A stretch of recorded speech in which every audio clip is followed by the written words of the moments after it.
Hey, what's up, everybody? This is Charles Advancement, and welcome you guys to another episode of the DREAMERSPRO show, where we cover everything from sports, hot topics, classic debates, entertainment. And we'll give you guys the first perspective on things and how we see it. So let's get straight into this topic here. So as you guys know, JJ Redick has been making some headlines, particularly for the way he interacted with some of his players like Jared Vanderbilt and how he spoke about them in the media. As you guys know, JJ Redick can be a very abrasive person.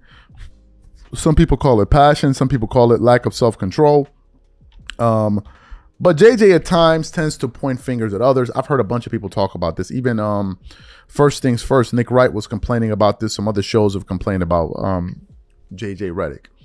But now it looks like, according to a former NBA player who's pretty plugged in, he believes that JJ Redick will be fired by the Lakers because of his issue with taking accountability, not running good plays, and just not being a great coach overall. At least that's what he thinks. So I came across an article here from Fadeaway World with the following headline stating this: Jeff Teague thinks the Lakers will fire JJ Redick after the Jared Vanderbilt incident. Lakers head coach JJ Redick's tenure with the franchise might be cut short after the incident with Jared Vanderbilt, according to former NBA All-Star Jeff Teague. It then continues on.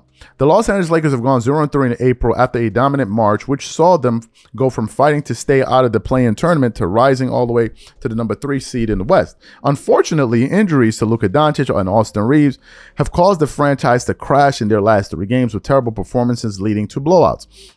Their 123-87 loss to the Oklahoma City Thunder on Tuesday was extra notable after head coach JJ Redick had a public spat with Jared Vanderbilt on the bench, subbing the forward out after 17 seconds in the second quarter and not playing him for the rest of the game. The situation between JJ Redick and Jared Vanderbilt has been discussed endlessly since, with many questioning if there are any bad feelings personally between the coach and the player to cause such a public spat. However, JJ Redick made some comments to address that, so we want to play JJ's comments right now. Take a listen to what JJ Redick had to say there.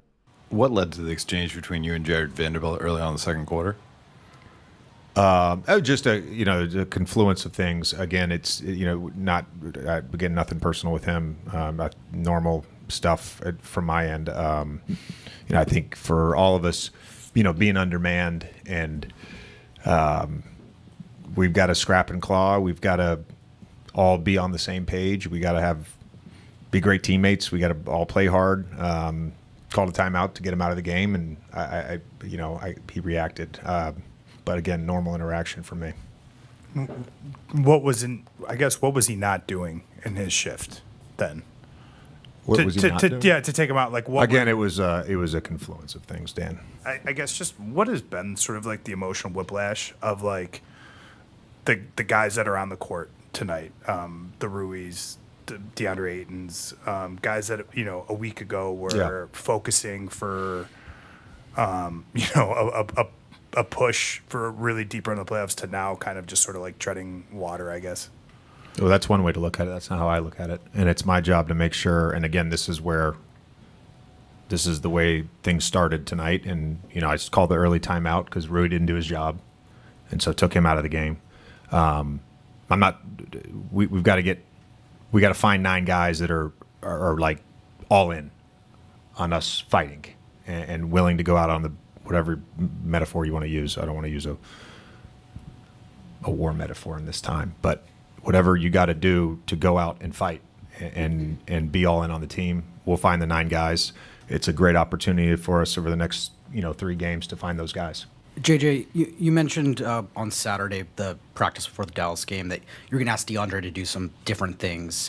What are those things, and how do you think he's? Yeah, he's had trouble catching the ball. So we've ran a bunch of plays for him. He's just had trouble catching the ball, and I don't know if that's the passing or if it's him trying to get position. He hasn't been able to catch the ball.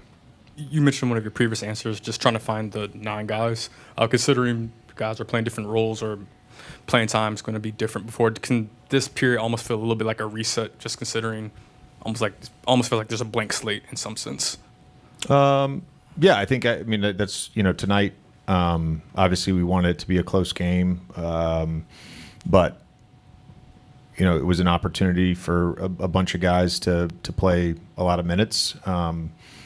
Those those sort of spots they're open. We're gonna, and similar to what we've done, when when we've been healthy, at the 5, we'll play the 5 that is all in that day, and we'll figure out who that is. Okay, good. And then it continues on. Then we continue on.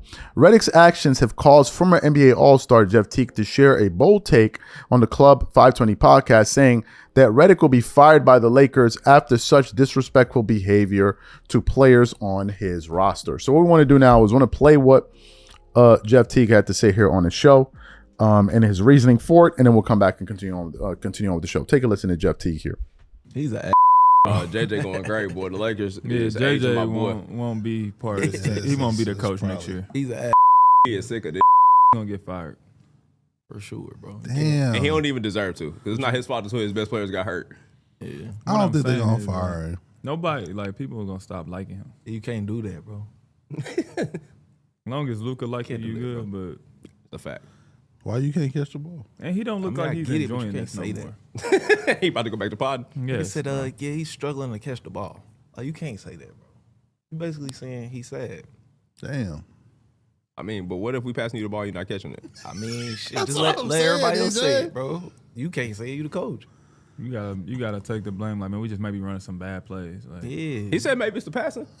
Yeah, he put it on the player. Put it on another player. For real. I'm not in the game. He took a nigga out in 1 minute, bro. Now, taking Vandy out for 1 minute. Yeah, Vandy, respectfully. An NBA player. Crash out. Yeah.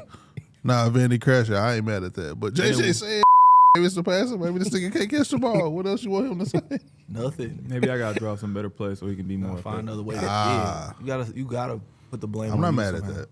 So you heard what Jeff Teague had to say. What are my thoughts about this? Look, guys. I think that a part of this can be probably an overreaction to a player, because Jeff Teague is a former he's a former NBA player, so he's probably looking at it from the standpoint of how a player would feel about that kind of embarrassment, and maybe the locker room will feel with that kind of about that kind of embarrassment. Now, initially, I thought that the Lakers should have fired JJ because of his inability to get LeBron to accept the third role on the team. I thought that was hurting the team, but somehow, some way, he seems to effectively have been able to communicate that to LeBron, and LeBron has successfully adopted that role. So I thought that, okay, no need to fire the guy. He did the most important thing, and you saw the team playing well, right? So I'm not in a camp of JJ Redick has to be fired. That's number one. Number two, we are all fully aware that the Lakers extended JJ over the summer, right? So they must have some level of confidence in him to extend his contract. So I don't see a situation where that happens. I think the Lakers just kind of understand that. I'm talking about the Lakers management now. Just kind of understand that that's how he is. Now, ultimately, they could fire him, but I don't think it would be because of how he relates to his players in moments like this, especially if he's able to extract results, and in this case, W's, right? So, obviously, I'm not an NBA player. I don't know what it feels like to be embarrassed like that.